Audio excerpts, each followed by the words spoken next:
Good afternoon. My name is Emma, and I will be your conference operator today. At this time, I would like to welcome everyone to the DXC Technology's fourth quarter fiscal year 2023 earnings conference call. All lines have been placed on mute to prevent any background noise. After the speaker's remarks, there will be a question and answer session. If you would like to ask a question during this time, simply press star followed by the number 1 on your telephone keypad. If you would like to withdraw your question, again, press the star 1. Thank you. John Sweeney, VP of Investor Relations, you may begin your conference. Thank you, and good afternoon, everybody. I'm pleased that you're joining us for the DXC Technology's fourth quarter fiscal year 2023 earnings call. Our speakers on the call today will be Mike Salvino, our Chairman, President, and CEO, and Ken Sharp, our EVP and CFO. This call is being webcasted at DXC Investor Relations website, and the webcast includes the slides that will accompany the discussion today. Today's presentation includes certain non-GAAP financial measures, which we believe provide useful information to our investors. In accordance with SEC rules, we provide a reconciliation of these measures to the respective and most directly comparable GAAP measures. These reconciliations can be found in the tables included in today's earnings release and in the webcast slides. Certain comments we make on the call will be forward-looking. These statements are subject to known risks and uncertainties which could cause actual results to differ materially from those expressed on the call. A discussion of the risks and uncertainties is included in our annual report in Form 10-K and other SEC filings. I'd now like to remind our listeners that DXC Technology assumes no obligations to update the information presented on the call except as required by law.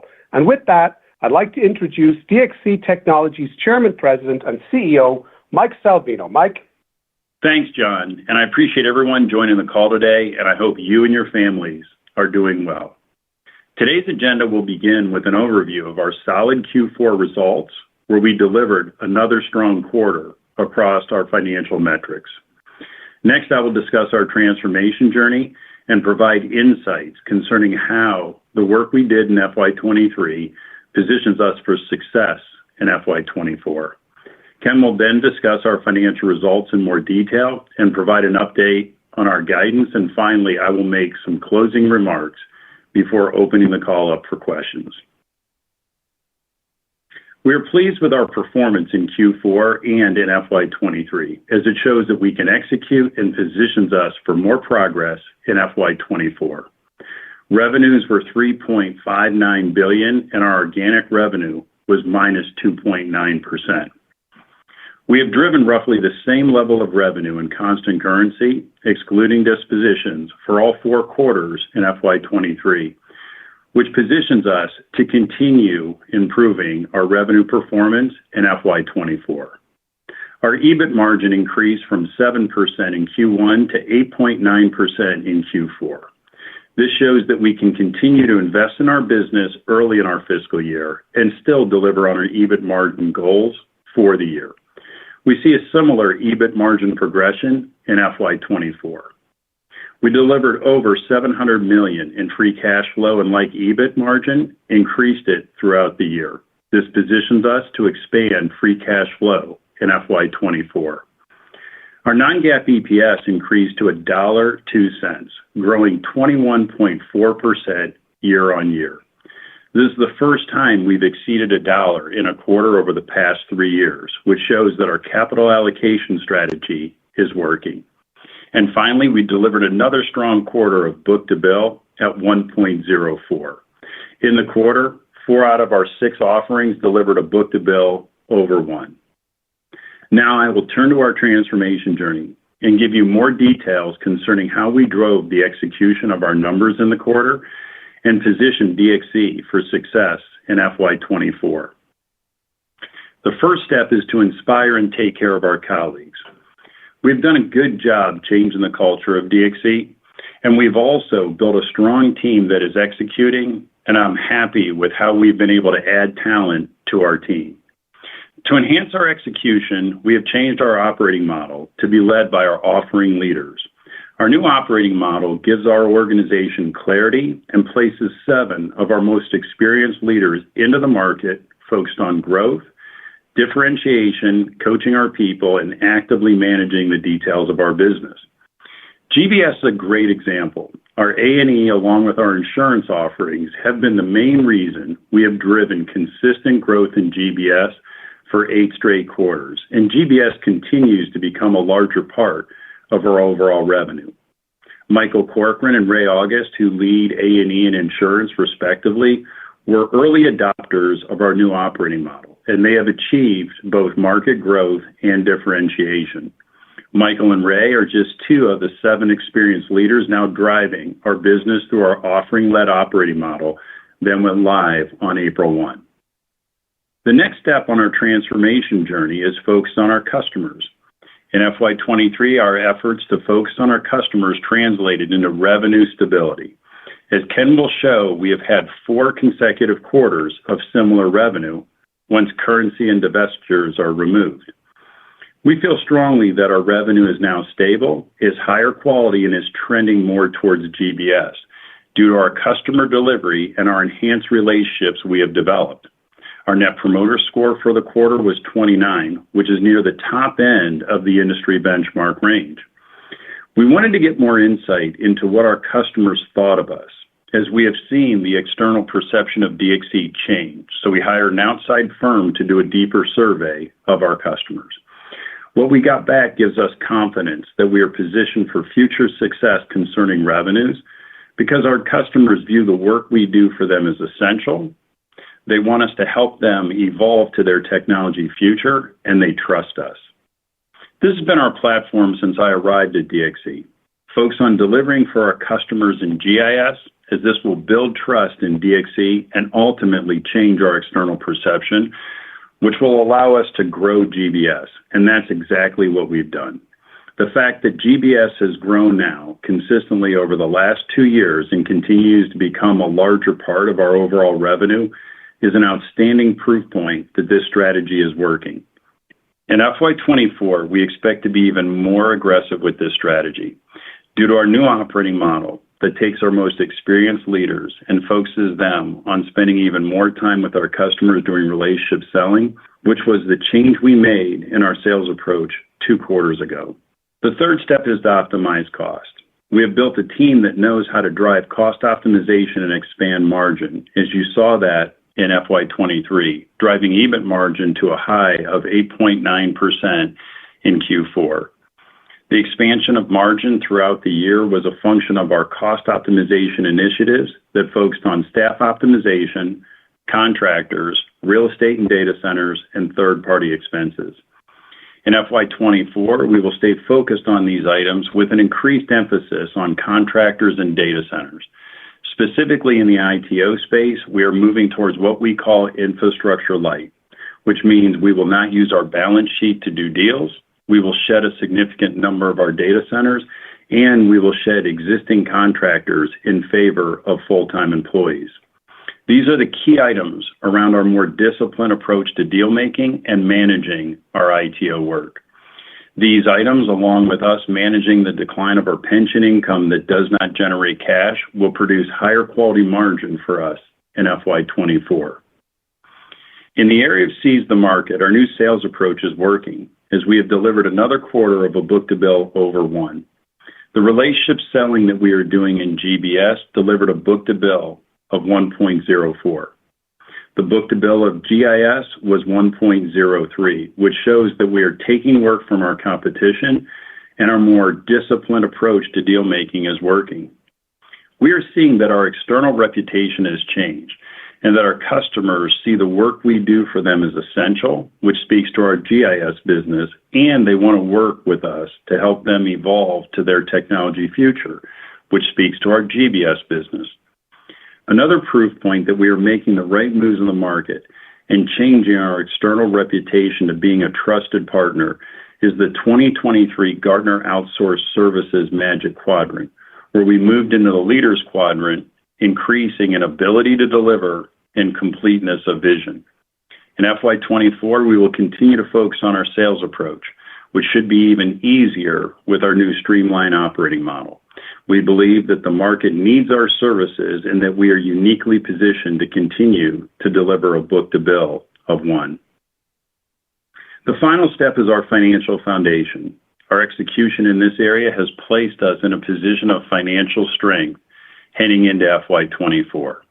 In FY23, we were able to maintain our solid investment-grade credit profile, deliver over $700 million of free cash flow for the second straight year, and deliver on our $1 billion commitment to repurchase our shares.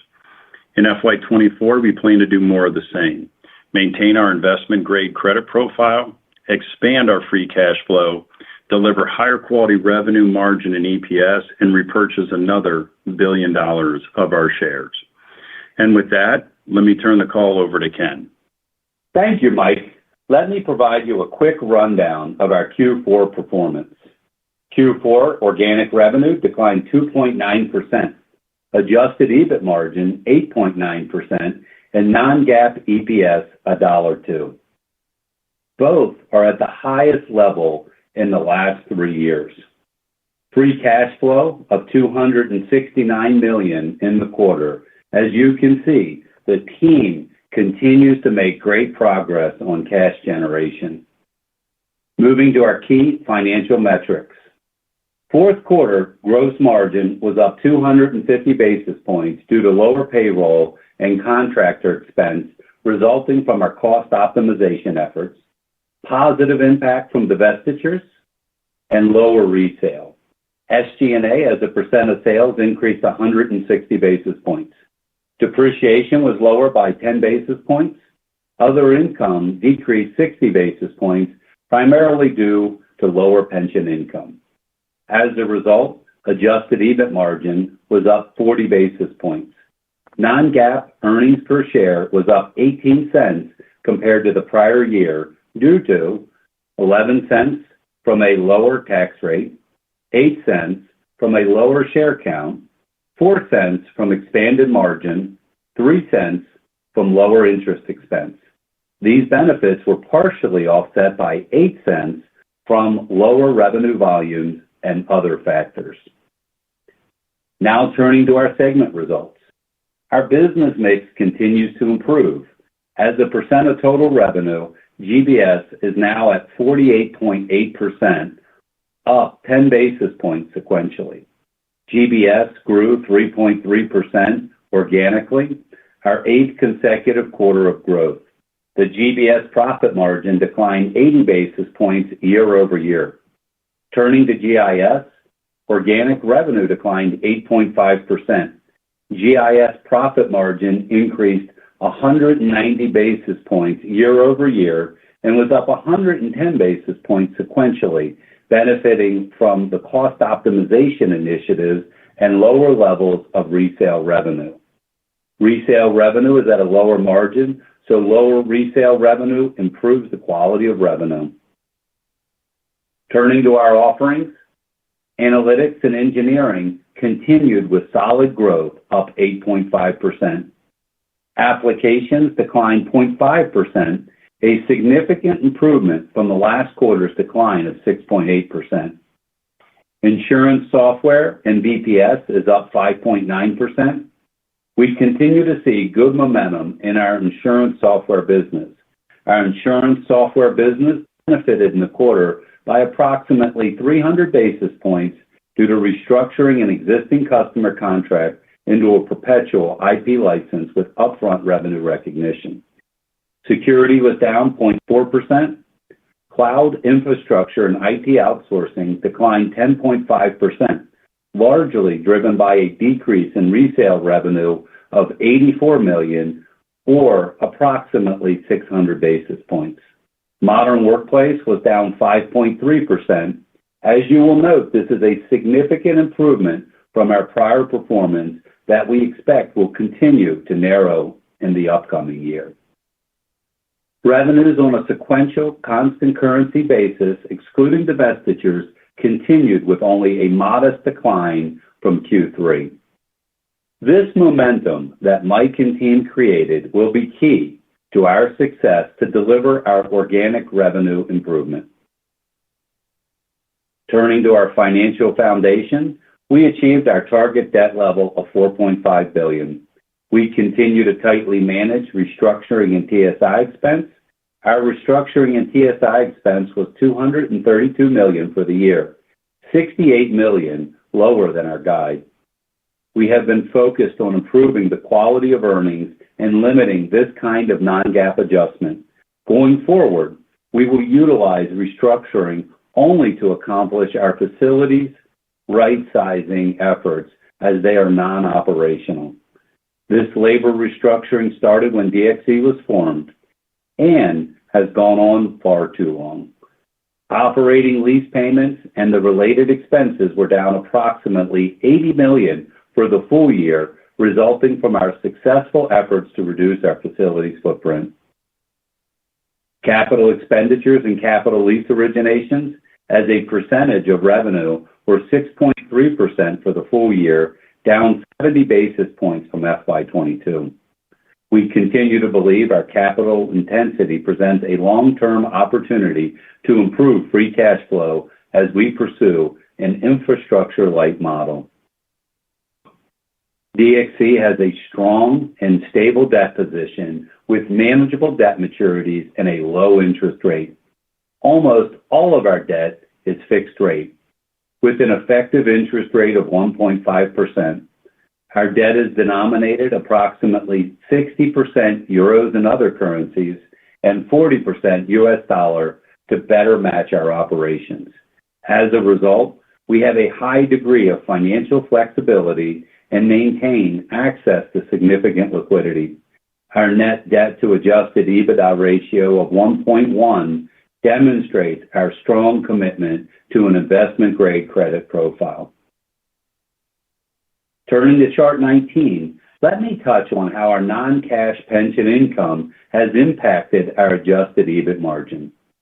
As you can see, our adjusted EBIT margin, excluding non-cash pension income, has expanded from 6.6% to 6.8% in FY23, and we are now expecting a further 95 basis point margin improvement in FY24. We view pension income as non-operational as it is non-cash earnings. As pension income comes down, the quality of our margin improves. In the fourth quarter of FY23, as part of our efforts to improve our financial foundation, we executed on a pension plan buyout for one of our larger plans. The buyout removes the funding risk from DXC's balance sheet and should allow approximately $180 million of the surplus to fund other plans in the same country. These plans are expected to have future funding requirements. The buyout resulted in a loss of $361 million. In addition, the annual pension mark-to-market loss of $1.1 billion was primarily due to the returns on the plan assets for investments in our UK plans. Both of these non-cash items are excluded from the company's non-GAAP results. In aggregate, our pension plans remain overfunded by $699 million. The team continues to make great progress on cash generation, and as a result, we have delivered 2 consecutive years of positive free cash flow over $700 million, a $1.4 billion improvement from FY21. As you recall, our FY23 free cash flow was negatively impacted by $70 million due to lower bank customer deposits at the German banks we divested. So, excluding the impact of the lower bank customer deposits, our free cash flow would have been over $800 million. As you think about our asset sales, they have generated significant deployable cash and reshaped our portfolio to be more focused on our core business and yield a positive margin impact. Over the past fiscal year, proceeds from the sale of non-core assets contributed more than $500 million of capital for deployment. As we previously discussed, we are targeting an incremental $250 million asset sales, principally data centers. Our robust capital deployment has reduced DXC shares significantly. We repurchased 46.7 million shares, or approximately 18% of the outstanding stock since the beginning of FY22.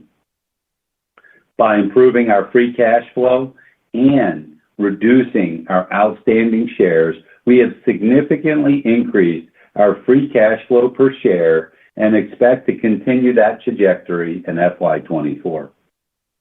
Turning to our capital allocation, we completed our prior commitment to repurchase $1 billion of our common stock.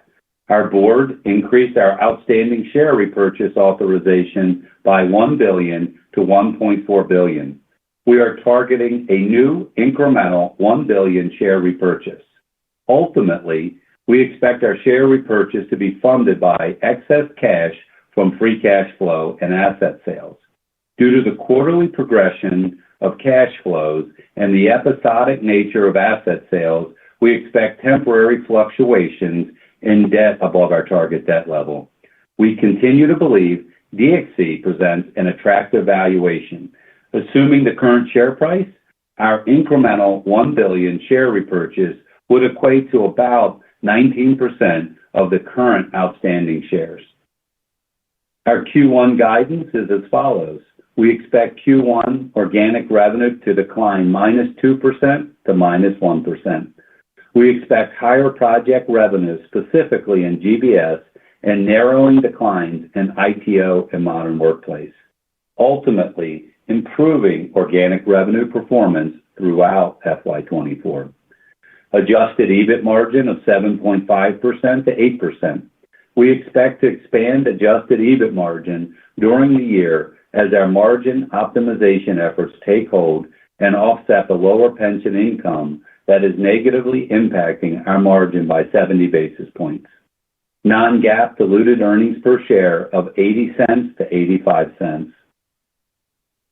Turning to our FY24 guidance, organic revenue growth of -0.5% to +0.5%. Adjusted EBIT margin of 8% to 8.5%, incorporating a 70 basis point pension income headwind.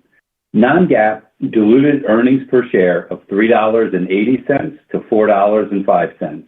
Our non-GAAP earnings per share guidance reflects a tax rate of 29% and our expectations for the timing of our new $1 billion share repurchase. Free cash flow of $900 million. Our historical pattern is that we generate strong free cash flow post Q1 throughout the remainder of the year, like we achieved in FY22 and FY23. Due to the timing of receipts and disbursements, we expect Q1 FY24 free cash flow to be negative. Let me touch on the announcement today. As I reflect on my 2.5 years at DXC, I appreciated the opportunity to work closely with Mike, his leadership team, and the finance team. Together, we built a solid financial foundation and fixed many of the challenges at DXC. This has clearly been a team effort across DXC. While I will not be on the next phase of the journey for personal reasons, I look forward to the great things yet to come and wish Mike and the whole DXC team all the best in the future. I will be transitioning my responsibilities to Rob, who you will meet in the summer, and of course, I will be available to help make sure it is a seamless transition. With that, let me turn the call back to Mike. Thanks, Ken, and let me leave you with the key takeaway. Due to all the work we did in FY23, we are well positioned for success in FY24. Our clear execution of our transformation journey by our talented team in FY23 has delivered a better culture, stronger customer relationships, a better sales model, revenue stability, expanded margins and free cash flow, and we've maintained our investment-grade credit profile while returning $1 billion back to shareholders. This is great execution, and I'm happy that our focus in FY24 will not be on fixing challenges, but delivering higher quality revenue, margin, and EPS, expanded free cash flow, and returning another $1 billion to shareholders while maintaining our investment-grade credit profile. I can tell you that my team is excited and proud because we've worked hard to get DXC to this point. And with the execution momentum we've created along with our new operating model, we are excited and confident about delivering in FY24. Now, before I open the call up for questions, let me thank Ken for all of his hard work and time that he's spent with me and the team over the last 2.5 years. Together, we have built a solid financial foundation and fixed many of the challenges of DXC. I want to welcome Rob to the team. I look forward to working with him to drive DXC forward from our solid financial foundation and execute against our numbers. I'm also looking forward to a smooth transition from Ken to Rob and introducing Rob to all of you over the summer. With that, operator, please open the call up for questions. As a reminder, if you would like to ask a question, press star followed by the number 1 on your telephone keypad. We ask today that you limit yourself to 1 question and 1 follow-up and rejoin the queue for further clarification. We'll pause for just a moment to compile the Q&A roster. Your first question comes from the line of Brian Keane with Deutsche Bank. Your line is open.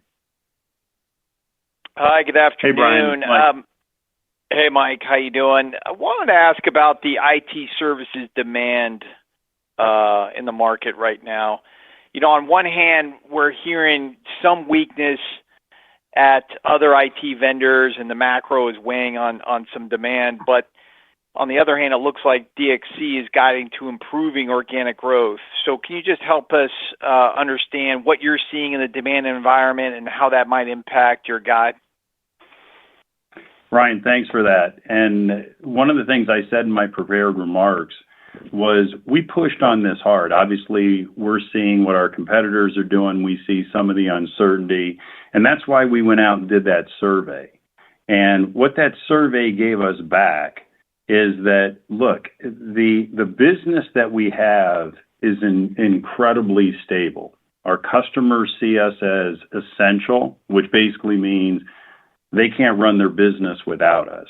And then the other key thing to that survey and those results were once we're in that position, then they want us to evolve to their technology solution. What's in the market right now is customers want cost savings, first and foremost. Second is they want projects that will give them quick value. So gone are the projects on innovation, gone are a lot of the experiments.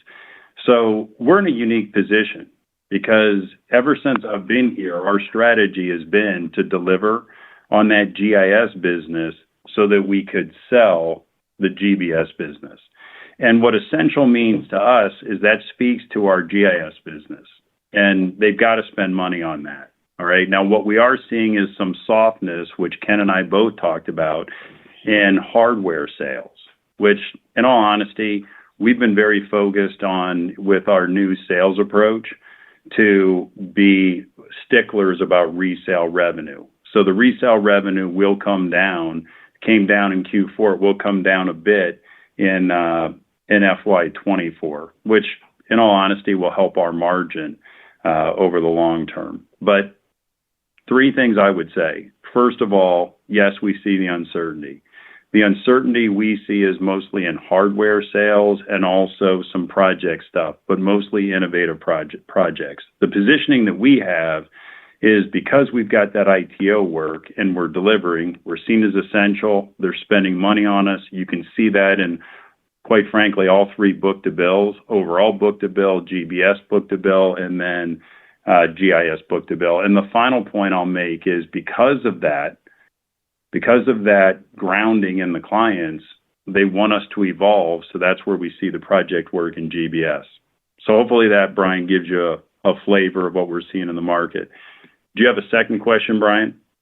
Yeah, just a follow-up for Ken. And Ken, we're sorry to see you go. Obviously, the free cash flow improvement is kind of evident with the guide.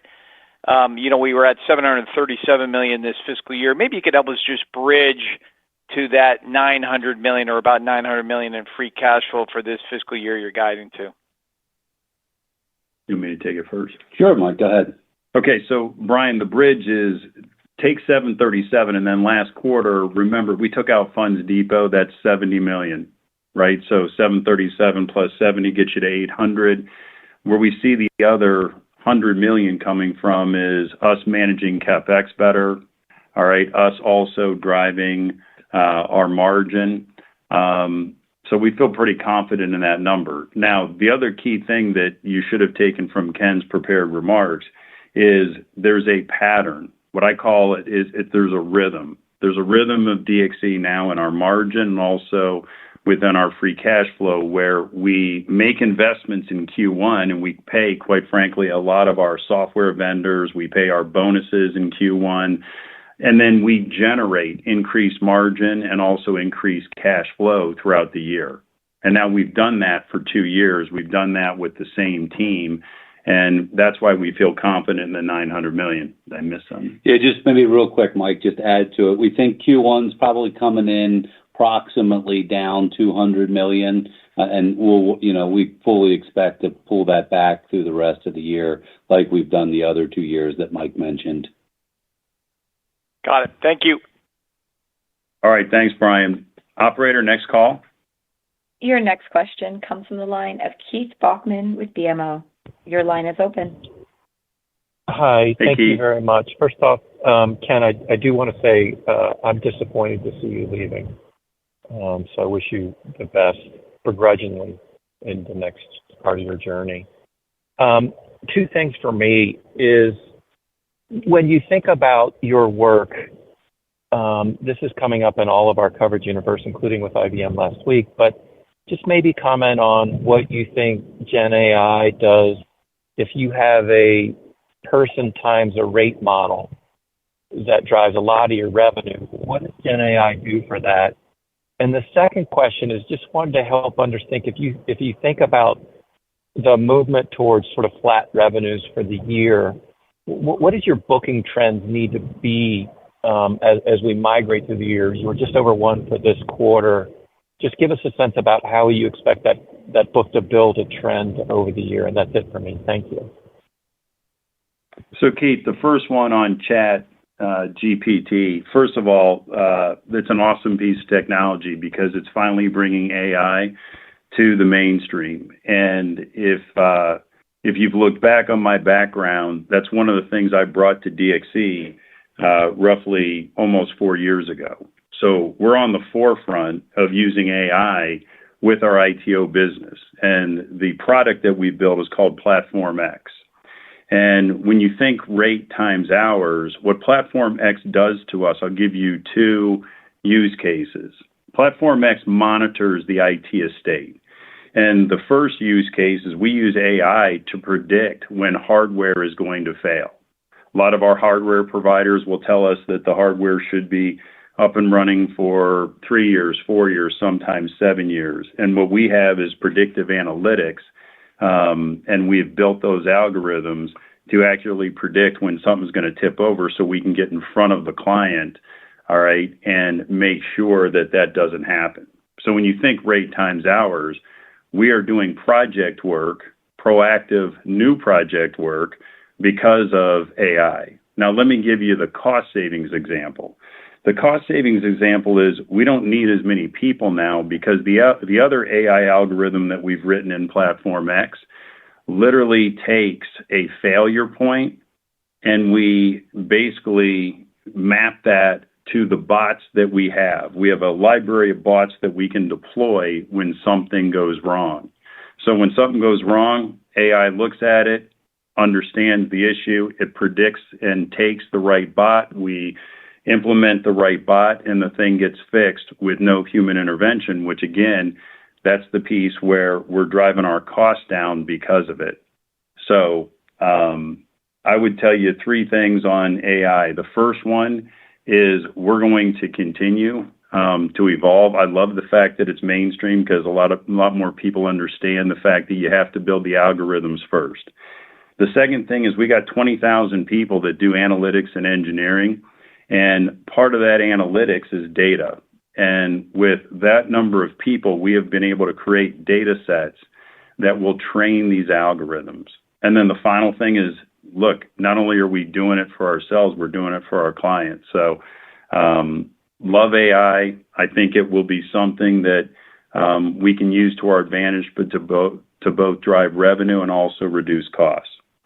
Now, in terms of the revenue, I think that's your second question, right, Keith? How do we stabilize the revenue? What's the book to bill got to be? Yeah. Okay, so look, I mean, we always shoot every quarter to have a book-to-bill over 1. What you saw last year, which is why the slides in our deck on revenue are so important, particularly slide 15, is that you remember our book-to-bill last year was 0.87, 0.83, then I believe it was 1.36 last quarter, and then 1.04. And what you're able to see by us is that we can keep that revenue very stable. All right. So what I would tell you is our goal absolutely is to get over 1.0. You've seen that the bookings can be lumpy. So as long as we're in and around 1.0 for the entire year, our revenue should be in good shape. Hopefully that gives you a good flavor about that question. Okay. Thank you, Mike. Next question. Your next question comes from the line of Bryan Bergin with TD Cowen. Your line is open. Hey, Brian. Hey, guys. Thank you very much. How you doing? Wanted to start, can you just talk about the organic growth in fiscal 24? If we were to remove that pass-through revenue headwind, so the resale headwinds you talked about, if you didn't have that year-over-year growth, or kind of what would that imply on the organic trajectory of the business? Look, what I'll tell you about the organic trajectory of the business is when you look at our flat revenues, we basically, let's just call it over the last 2 quarters. So we delivered minus 3.8. Last quarter, we delivered minus 2.9. In this quarter, we are now guiding to minus 1 to minus 2. There's 2 things that are going to go on with our revenue. The first thing is we are going to turn positive, what I would say towards the back end of this year. The second thing is you will see GBS become a larger and more dominant part of our revenue also in fiscal year 2024. And look, the key thing is you can continue to see us driving the execution of this business into what we exactly said that we were going to do. We've always said that we've got 2 businesses. We said that GIS business is incredibly important to us because if we deliver for our customers, that will change our perception in the industry, which is what we've done. And that will allow us, all right, to finally get to revenue growth, throughout or in FY24. Maybe Mike, just add to that. The decline in resale this quarter was about 170 basis points of organic revenue growth. So the business performed on a services level much better. So when we think about the resale, all right, one of the things we've done with our operating committee is really hone in on resale revenue because we make very little margin on it. I understand our clients need it. I understand that our clients want a one-stop shop to implementing ITO and cloud. But look, this is part of our more disciplined approach to deal making. And I just want to come back to what we said around infrastructure light, because that will be important. Because, when we think about not using our balance sheet, when we think about not taking data centers, when we think about removing contractors for employees, all that stuff is goodness as it relates to our margin and then better revenue that will generate margin. So, look, we tackle something pretty much each year. This will be the thing that we tackle this year. And I think when we talk about having a better quality revenue for you all, that's what we're saying. Brian, did you have another question? Yeah, just one follow-up on the outlook on 24 growth guidance. Can you give us any other color on the underlying stack performance assumptions there that are embedded within that overall headline growth range? Yeah, what I will tell you is GBS will grow more than it did in FY23. So that means a combination of analytics, insurance, and apps. And GIS will shrink more than it did in FY23. All right. And what you've seen when you go look at page 14 of our deck, the security is that's a business that is pretty stable for us. I mean, we do security based on the ITO stuff. what you will see with our focus on ITO is we will drive that, well below the FY23 totals. And then I've been saying now for probably 4 quarters that we're finally going to fix Modern Workplace. And you saw that turn this quarter from minus 15.3 to now minus 5.3. And I expect that to get flat next quarter. So more GBS, less GIS, and that basically will be our mix for FY24. So, Brian, hopefully that helps out. But the GIS will shrink at a lower rate, Mike. Is that correct? Yes. Okay. Thank you, guys. Your next question comes from the line of Ashwin Shirvaikar with Citi. Your line is open. Hey, Ashwin. Hi. Good to speak with you all. Ken, sorry to see you go. Hope all's well on your end. I guess let me start with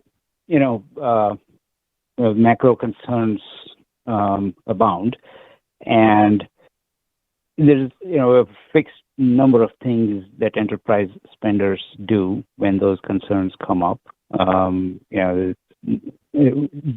you apply sort of the normal approach that's taken, how would you kind of get one level below and within GBS, for example, talk about the impact that you might expect to see on analytics versus applications versus insurance, and the same thing for GIS. How are you kind of risk mitigating the outlook that you're providing? Well, look, I mean, Ashwin, the way I'll start with GIS, right? I mean, the first thing is you look at how stable the revenue is, and it's not like the macroeconomic stuff just started today. All right. So you look how stable that revenue has been just in the last 2 quarters, and we're looking at more stability as we enter FY24. All right.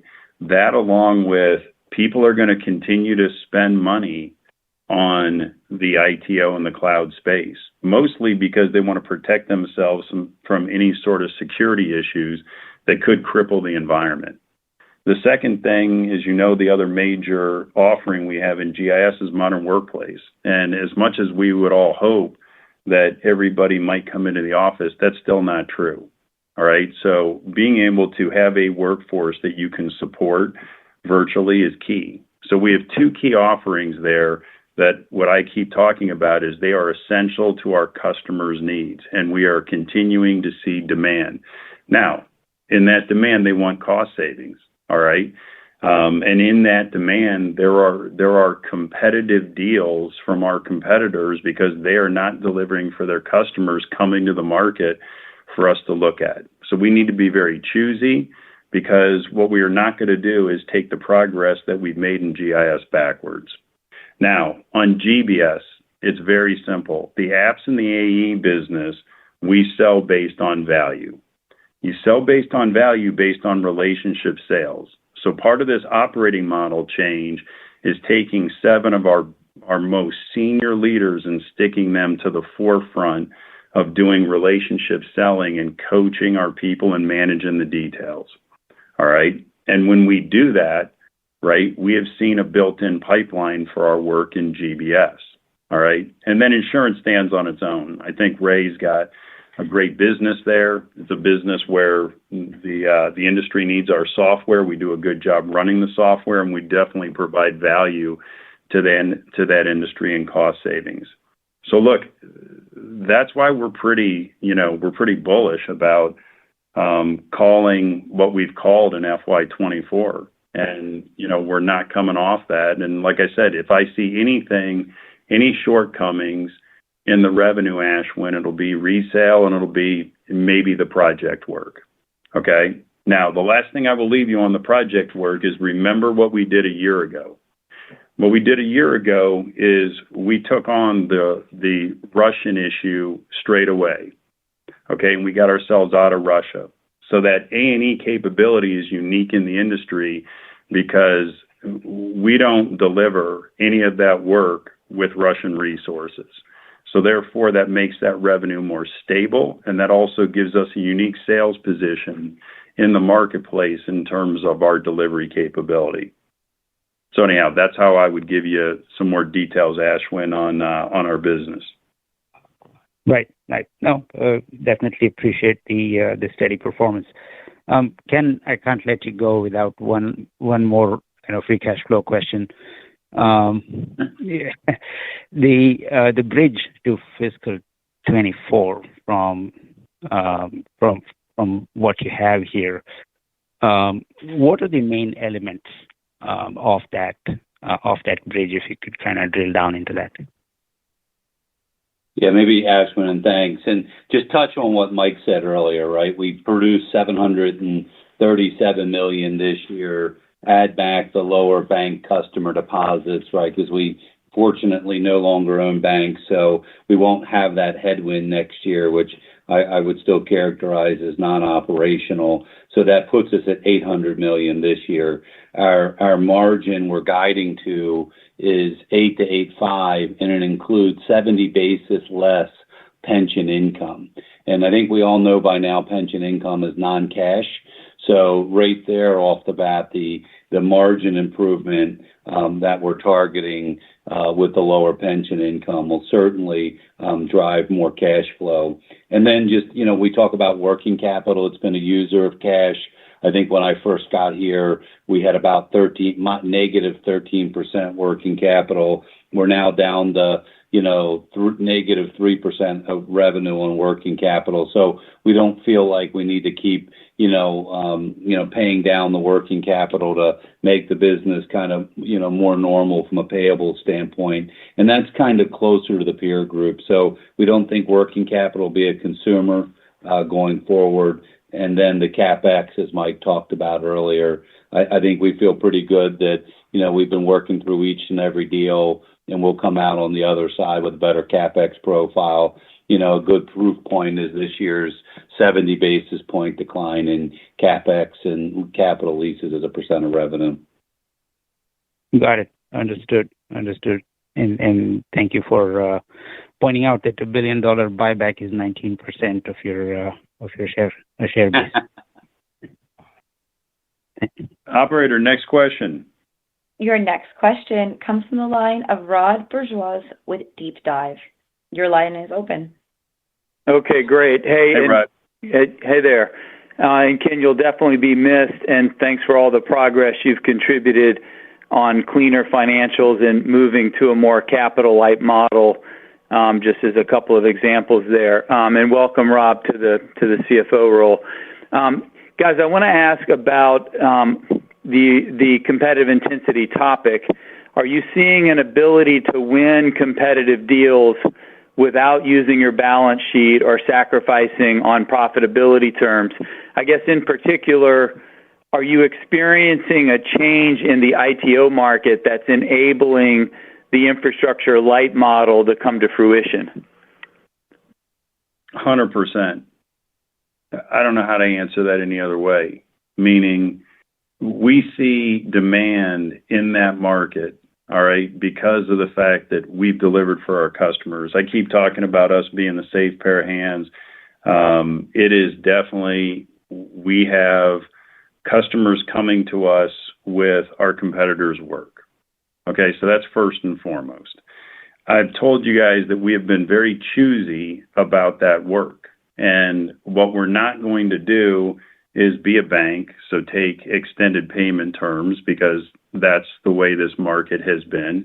We also are not going to fund a lot of the transitions or increases in energy and so forth. So we will sit on the terms, Rob, to get us to the deals that we want, and actually the terms that we want, so that we don't go backwards.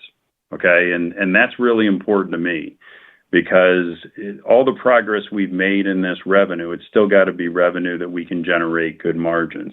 The last thing I will tell you is we've also seen progress on us not only getting better terms, but also getting better prices. Because again, at the end of the day, that ITO market is about keeping those estates up and running, making sure they don't get penetrated. And the final thing is, it's just not a headache that CEOs want to have. Okay? So us being that trusted partner, was happy to see how we moved in the Gartner quadrant, right? I mean, that's totally a third party viewpoint of the world. And, I like the position that we have in the market right now. And what we're going to continue to do is be choosy about the work, but we're also going to sell on top of those trusted relationships, the GBS work. Got it. Rob, is there another question you have? Yeah, the follow-up is just about the new operating model. Can you give us a little more background on what prompted you to move to the new model, and what's the main difference in the new model versus the prior one?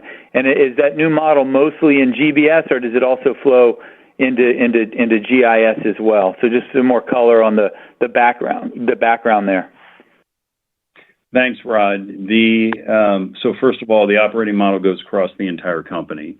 And when I came in here, the business ran by region, right? So we talk about what Ken and I have done on the financials to make them more transparent, to also get them to a better spot and so forth.